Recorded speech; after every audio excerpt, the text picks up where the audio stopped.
Hey everyone, welcome back to another video. So today we're going to be installing European hinges into a cabinet using the Kreg Hinge Jig. You can buy these things at Lowe's, that's where I found it, or you can buy it, there's a link down below where you can buy it. Kreg is not a sponsor, this is just an interesting tool that I found at Lowe's, thinking that it would make the process of installing hinges in cabinets easier, and it is. So that's why it's an honest review here, so definitely check it out. I'll show you all the tools you need, the hinges that we're using, and yeah, let's install these hinges. Hope you enjoy it. Okay, this is the cabinet that we're going to install these doors onto, and this is the jig right here. I'll show it up close in a minute, but this is basically all it is. All right, so the first step obviously is we'll take the cabinet down. It's only installed with a French cleat, so it'll just come right off. It's not even screwed up to the wall. So let's start taking everything off of here and we can get these doors on.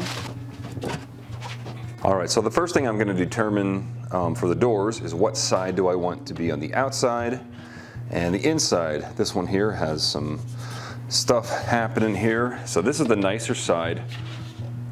So on the inside is where we're gonna actually install the hinges. These hinges are great and they're really affordable, and you can get them on Amazon. I'll put an affiliate link down below. But they're made by Liberty. These are the 35mm European 110 degree full overlay hinges. So inside the package here, there's an instructions and there's a template. This thing right here, and I'll show you how to set this up in a minute. I haven't seen it in other YouTube videos explaining in a little more detail what these things are, these little edge indexers here. So they read 3, 4, 5, and 6 in millimeters. In order to determine what numbers we need to know the distance from the edge of the door to the edge of the cup here. So instead of trying to measure this thing, we could just use the template, 3/16 right there, 3/16. That's the number 5, and I already have it set to 5 because I've been using these hinges for a while for all the other cabinets in my shop, so we're already preset here. Okay, this is our door. We're gonna put a hinge down here and up here somewhere. We're gonna keep them evenly spaced, so this jig makes that really easy. I'm just basically gonna line it up flush with the bottom there, right here. This collet right here is set to 1/2 inch. These holes should be only 1/2 inch deep.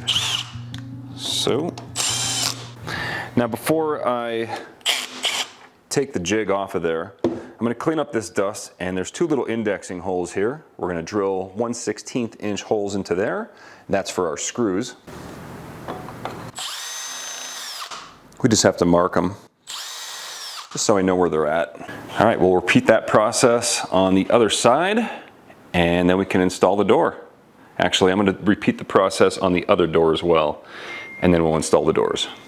Okay, the next step is to drill our holes for our door. So the hinges come with a template, and you're supposed to cut along the dotted line. And the center line here on the template is supposed to line up with the center of the holes in our doors. All right, so the first step is to line the door up exactly where we want it. Mark the center onto the cabinet. I'm just going to take my square and draw a line straight down to line up the template. All right, now we're just going to take our template, set it on our line that we just drew. That way I know where to drill.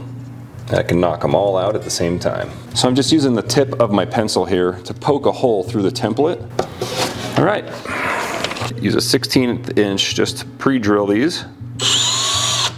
Another quick tip, if you're not going to use, this is a 10-pack of hinges. If you're not going to use them all, which you probably won't, keep your templates with your hinges, because if you lose this, it's a pain, right? So just put those in there. All right, now we can install our hinges. All right, then the last step, obviously, is to just install the doors into our pre-drilled holes here in our cabinet carcass.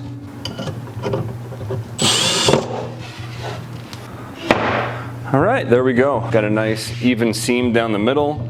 It's even on the bottom, around the sides, and the top. Yeah, it's all good. Now, this is the 1, 2, 3, 4, the first 6. Every single time, these were off a little bit. And the thing is, these hinges, if it is off a little bit, These hinges have a little slotted area here, so you can just loosen it up and move it left or right about, I don't know, 3/8 of an inch maybe at the max in either direction, which should be plenty unless you're really off when you drill your holes. And in that case, if you're that far off with your holes, you can just re-drill your holes at that point and start over. But yeah, these hinges are great. They are adjustable in many different ways. We're gonna go ahead and the hardware on it, some handles. I'm actually gonna put them lower because this is up on the wall. I'll put a handle here, and I have a template for that I built. You can also build your own templates just as easily. I have 2 holes. I just set it down. You know, I measure this, make it exactly the same on both sides, drill the holes, and then these are the types of handles that I'm using in my shop. That's all I got for today. I hope you enjoyed it. If you liked it, let me know in the comments, and I'll see you on the next video. Thanks for watching.